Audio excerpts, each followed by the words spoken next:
pálido de espanto. Estamos de volta com o programa O Divã de André Kepp. Olha o tema de hoje, a história que nunca foi contada. Que é isso, né? Na verdade, isso é o livro que eu lancei e eu estou dando ênfase agora ao subtítulo, né? A história que nunca foi contada. O título principal é A Origem da Terra. Então agora, no final do ano, você quer se dar de presente, você quer dar de presente para alguém, é uma época muito boa para você adquirir da minha autoria. Meu nome completo é Marc André R. Kepp, como está no livro, e é pela editora Madras. Então, deixa eu me apresentar para você que ainda não me conhece, que ainda não é ouvinte há bastante tempo do programa. Eu me apresento como Dr. André Kepp, né? Não coloco o nome completo, Marc André Kepp, mas no livro está o nome completo, Marc André Kepp.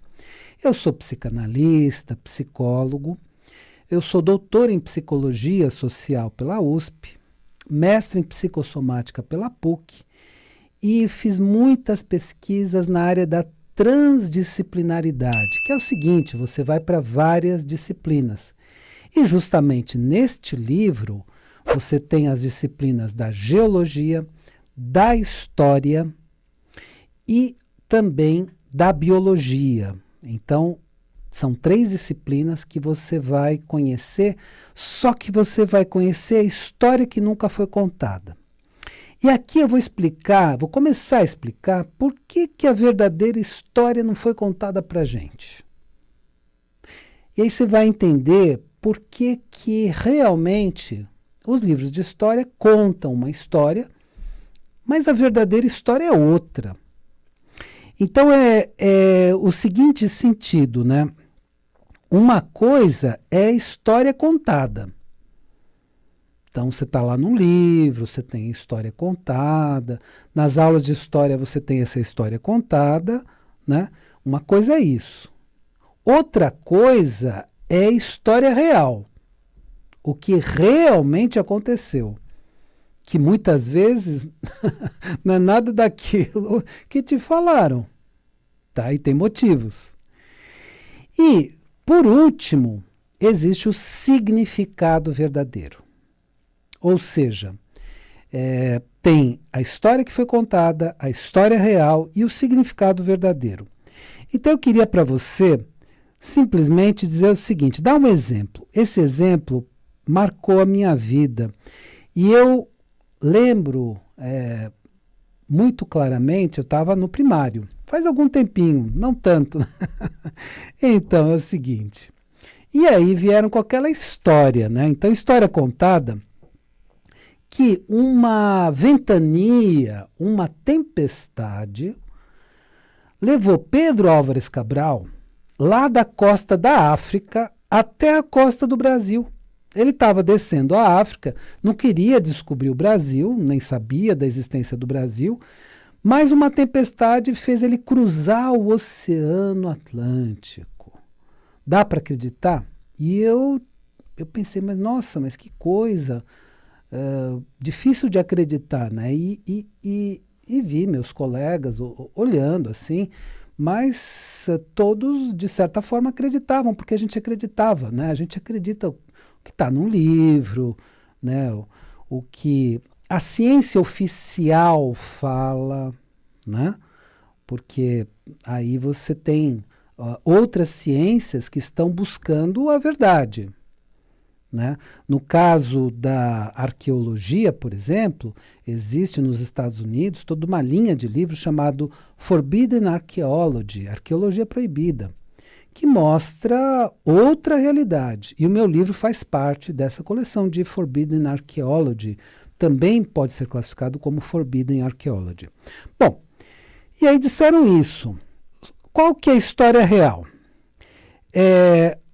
A expedição de Cabral navegou em direção ao Brasil, pois já sabia da existência de terras na região, porque havia na cidade de Tomar mapa dos templários. Templários era uma organização relativamente discreta, vamos dizer assim. Secreta não é porque todo mundo sabe que tem, né?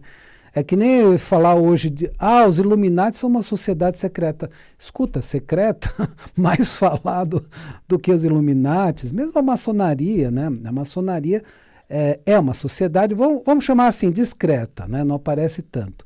Não é secreta porque todo mundo sabe da existência, né? Então, segredo é segredo, né? Então, não é tão secreta assim. Mas então, tinha o grupo dos Templários e eles tinham todos os mapas. E qual que é a verdade de tudo isso? Portugal e Espanha tinham dividido as terras no Tratado de Tordesilhas. E o Tratado de Tordesilhas já foi feito porque Portugal tinha os mapas. Então aí, a partir desse Tratado de Tordesilhas, dividiram as terras à direita para Portugal e à esquerda para Espanha. Então a América Latina foi dividida dessa forma, de terras que eles sabiam existir, e a expedição de Cabral evidentemente veio direto para o Brasil em terras que eles sabiam existir. Então, uma coisa é o que contaram para a gente, não sabia de nada, uma ventania levou, histórias meio absurdas que contam para a gente, e a história verdadeira é outra. Então, isso é só um exemplo que eu quero dar para vocês, que a história verdadeira geralmente é outra. E, na verdade, quem esteve no Brasil, o primeiro europeu antes do Cabral foi Vicente Pinzon. E foi um espanhol que esteve no Brasil 3 meses antes do Cabral. Então, o que contam para a gente é uma coisa que a gente precisa investigar, pesquisar e vai descobrir que é outra coisa. Bom, e eu estou falando tudo isso porque você, agora no final do ano, agora em janeiro, que tem mais tempo para ler, e vamos lembrar que leitura é o principal exercício para o cérebro, vamos lembrar sempre disso. Tem outros exercícios, palavra cruzada, etc. Tem. Mas para o cérebro, para a mente e cérebro, o principal exercício continua sendo leitura. E leitura de livros sequenciais, de ciência, de filosofia, de uma literatura rebuscada, Goethe, Victor Hugo, e de religião, mas religião, por exemplo, os textos sagrados, né? Então a própria Bíblia, Gênesis e tantos livros maravilhosos que você tem nas religiões, né? Então as religiões têm textos maravilhosos, né? E evidentemente nós aqui no Ocidente conhecemos mais a Bíblia, né? Que tem textos maravilhosos a serem profundamente respeitados. Nós temos que ter uma atitude de total respeito aos textos religiosos, total respeito a todas as religiões, tá? Isso é muito importante na atualidade. Total respeito a todas as religiões. Independente da sua religião, respeite a religião do outro, né? E nós, no Brasil, somos um país cristão, nós somos um país de cristãos, então vamos ter total respeito a todas as religiões.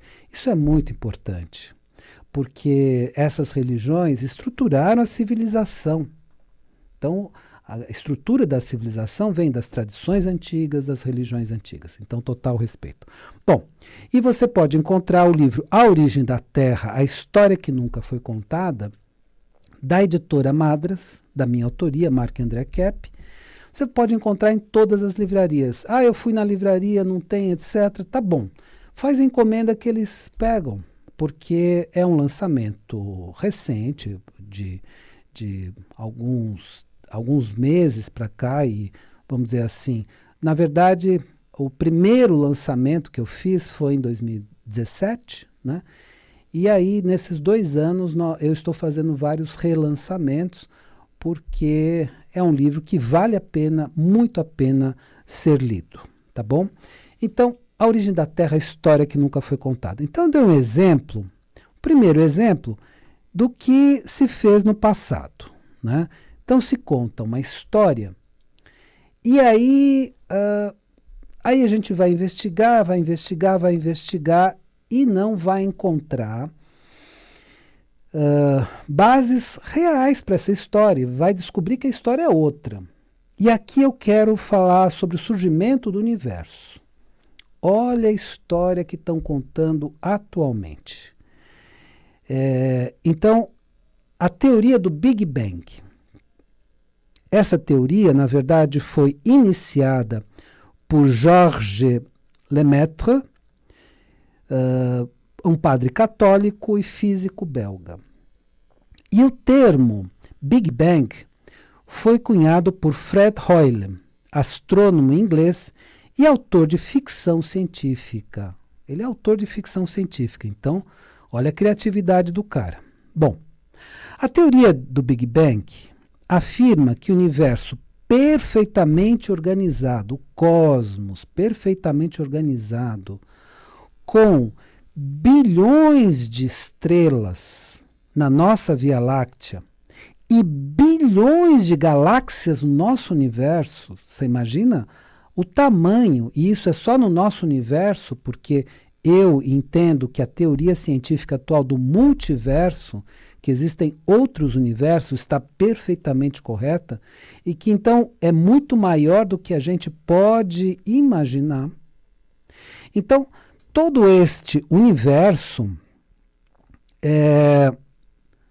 teria vindo de uma explosão. Então vamos refletir um pouquinho sobre isso. Aí eu quero que você assista na internet, não faça experiências desse tipo, mas assista na internet, no YouTube, o que acontece depois de uma explosão. Então você vai ver o que acontece depois de uma explosão. Então temos como exemplo a explosão da bomba atômica de Hiroshima, e tem um documentário muito interessante, né, sobre isso. Você pega pelo YouTube, você pega pela internet. Ok. Documentário, filme, etc. Então, o que sobra de uma explosão, seja ela atômica, seja uma pequena explosão num quintal, num latão, etc., são fagulhas, são resíduos. É um verdadeiro caos o que sobra. Então, o que vem? Então, uma explosão produz o quê? Desordem, caos, fragmentos, fagulhas, e não sistemas altamente organizados como o universo. Então, aqui pela lógica, por uma lógica simples, aristotélica até, né, quem desenvolveu a disciplina da lógica de uma maneira maravilhosa foi Aristóteles. Então, por uma lógica simples, dá para perceber que o universo não pode ter vindo de uma explosão.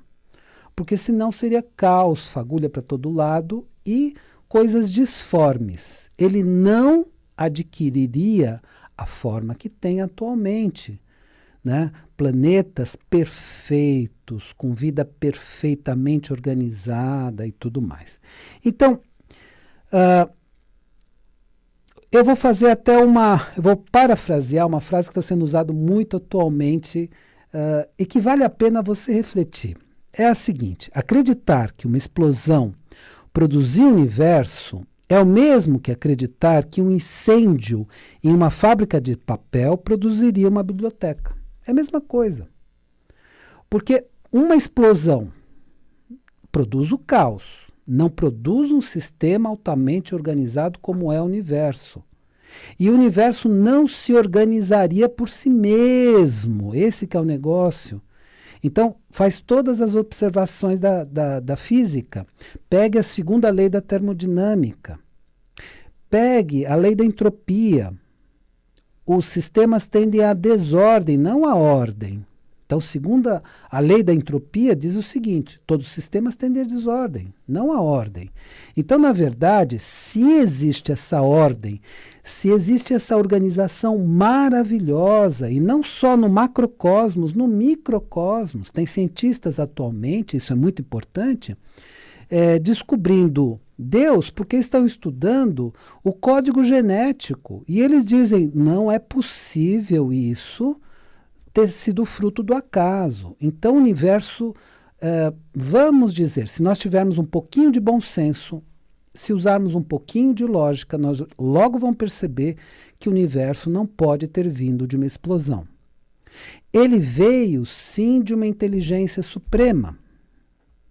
Então, do mesmo jeito que um ser humano consegue organizar uma biblioteca, a inteligência suprema organizou, fez este universo. Eu não estou usando o termo criar para não entrar em vertentes mais religiosas, estou usando termos mais científicos, porque aqui é a descoberta de Deus, da inteligência suprema, pela ciência. Então não estou usando termos tão religiosos. Então, fez este universo, elaborou, criou também, usando um termo finalmente um pouco mais religioso, mas foi feito por uma inteligência suprema. E isso é óbvio. Obviamente, nós humanos não teríamos condições de fazer o universo. Obviamente, não foi uma inteligência inferior e, obviamente, não é uma obra do acaso, senão seria o caos, não seria um sistema altamente organizado. Então, essa frase assim, acreditar que uma explosão produziu o universo é o mesmo que acreditar que um incêndio em uma fábrica de papel produziria uma biblioteca, é a alegoria mais perfeita.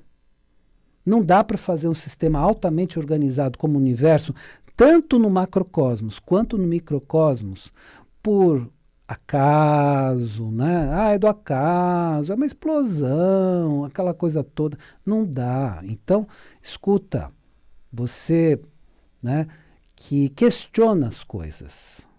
Então, eu estou falando para você que está questionando as coisas. Não engole qualquer história. Isso é uma história ridícula. Ridícula. Não passa não passaria num simples exame lógico. E é o que a ciência oficial está propagando como sendo a origem do universo. Não é, não é. E eu vou demonstrar no livro como não é essa a origem do universo. Então, a origem do universo, sim, é de uma inteligência suprema que fez esse universo, que elaborou, que fez o universo. Então, é uma inteligência suprema que criou, vamos usar agora o termo mais religioso, este universo, e a partir daí é que temos toda essa maravilha de organização que temos por aí. Então, eu estou falando isso para você não engolir qualquer historinha por aí, né? Então, inventa essa historinha, um cara da ficção científica inventa essa historinha e quer que a gente engula. E quem tem um pouquinho mais de lógica, um pouquinho mais de bom senso, não vai engolir uma história como essa. Perfeito? Então, o universo foi feito, foi planejado. Isso que é muito importante. Foi feito e planejado por uma inteligência suprema. Agora, é claro que essa inteligência suprema não é um homem de barba branca lá em cima. Tem características muito mais complexas do que o ser humano. E se a pessoa tem dificuldade de entender uma inteligência maior que a dela, é claro que é difícil, né? Porque a gente entende mais facilmente as coisas humanas e não tanto as coisas de uma inteligência superior. Então, eu estou chamando de inteligência superior porque eu estou indo pelo caminho da ciência. E a ciência, atualmente, está comprovando a existência de Deus de várias formas. Está comprovando a inteligência suprema, a existência da inteligência suprema de várias formas. E isso é muito bonito que está acontecendo na atualidade. Então, você que está buscando um livro que questiona o que está sendo falado atualmente, que questiona essa história que está sendo contada para a gente ultimamente, e que procura a história verdadeira, o que realmente aconteceu, então é o seguinte: em todas as livrarias do Brasil, se dê de presente para seus amigos também, o livro A Origem da Terra, a história que nunca foi contada, da minha autoria, Marc André Kepp, e pela editora Madras, tá? Procura, você vai encontrar explicações muito importantes, muito interessantes, que vão revolucionar, revirar toda a história que estão contando por aí. Então vamos questionar um pouquinho, vamos trazer um questionamento mais profundo sobre as coisas que estão falando, e não vamos engolir simplesmente ficção científica, desculpe, eu vou usar esse termo, tem que usar, barata. mas bem barata, bem chumbrega. É uma ficção científica do pior tipo. Quer dizer, dizer que esse universo altamente organizado veio de uma explosão, o Big Bang. É uma coisa ridícula, me desculpe. É uma ficção científica que não dá para engolir. E isso você vai encontrar no meu livro, é só uma parte, é só uma pequena parte, né? Inclusive, vou demonstrar muito mais do que isso. Então, eu estou aqui falando de uma pequena parte para sua reflexão. E essa reflexão vai ser muito importante para você, sempre que tiver um dado científico, não aceitar como dogma. A ciência está criando atualmente dogmas piores do que a religião criou. Porque você sabe que, por exemplo, os dogmas religiosos, você tinha no passado, estou falando de Idade Média, né? Então vamos falar dos dogmas católicos da Idade Média. Você tinha uma reunião de bispos, você tinha uma reunião de monges que discutiam, que conversavam, que procuravam entender e que muitas vezes questionavam. Hoje, vai questionar um dogma científico estabelecido. Nossa! Então, temos dogmas científicos mais fechados atualmente do que os dogmas religiosos do passado. No passado, os religiosos podiam questionar o dogma. Hoje, o cientista que questiona os dogmas, meu Deus. Então, o que eu diria para você é o seguinte: vamos sair de uma atitude dogmática e vamos questionar. E ciência é para gente. Ciência não é para ficar lá na academia. Ciência é para nós do povo, para a gente conversar sobre ela. Vamos conversar sobre ciência. E vamos trazer uma ciência que tenha mais consistência, né? E não vamos engolir ficções baratas. Ficção científica barata. O cara fazia ficção científica e lançou essa ideia e colou, e rapidamente. Colou rapidamente por quê? Porque a ciência seguia muito uma corrente chamada materialismo científico. E essa corrente era predominante na ciência, ela vai se estruturando historicamente a partir do século XVI, vai se estruturando e vai chegando no seu ápice, vamos dizer, no século XX. Então, século XVIII, XIX, ela está sendo elaborada, e no século XX todo mundo tenta seguir o materialismo científico. Bom, isso é só um pequeno ponto para você refletir. Você vai encontrar muito mais coisa nesse livro. Então, lembre-se, a vida é sabedoria. A cada momento entenda o seu significado. Eu desejo uma excelente semana para você e até a semana que vem.